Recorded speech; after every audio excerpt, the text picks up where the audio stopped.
সাভারের বিরুলিয়া ইস্টার্ন ইউনিভার্সিটির ক্যাম্পাসে সাভার 2025 সেশনের শিক্ষার্থীদের জন্য নবীনবরণ অনুষ্ঠান অনুষ্ঠিত হয়েছে।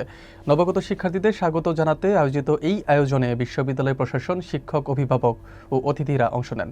বিস্তারিত থাকছে জাকিরের প্রতিবেদনে। অনুষ্ঠানে বিশ্ববিদ্যালয়ের একাডেমিক কাঠামো, সুযোগ সুবিধা এবং ক্যাম্পাস জীবনের বিভিন্ন গুরুত্বপূর্ণ দিক শিক্ষার্থীদের সামনে উপস্থাপন করা হয়, যা তাদের উচ্চশিক্ষার যাত্রা সহায়ক হবে। প্রধান অতিথি হিসেবে বক্তব্য রাখেন রহিম আফরোজ বাংলাদেশ লিমিটেডের ব্যবস্থাপনা পরিচালক নিয়াজ রহিম। এছাড়াও বক্তব্য রাখেন বিশ্ববিদ্যালয়ের বোর্ড অব ট্রাস্টিজের চেয়ারম্যান মনিরুজ্জামান মোল্লা, সাবেক চেয়ারম্যান ইঞ্জিনিয়ার খন্দকার নেজবা উদ্দিন আহমেদ এবং উপাচার্য প্রফেসর ডক্টর ফরিদ আহমদ সুবহানী। অনুষ্ঠান শেষে কালচারাল ক্লাবের পরিবেশনায় একটি মনোজ্ঞ সাংস্কৃতিক অনুষ্ঠান অনুষ্ঠিত হয়, যেখানে শিক্ষার্থীরা তাদের সৃজনশীলতা ও প্রতিভার চমৎকার প্রকাশ ঘটায়।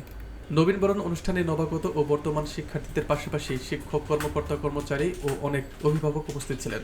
দিনটি ছিল নতুন শিক্ষার্থীদের জন্য আনন্দময় ও অনুপ্রেরণাদায়ক।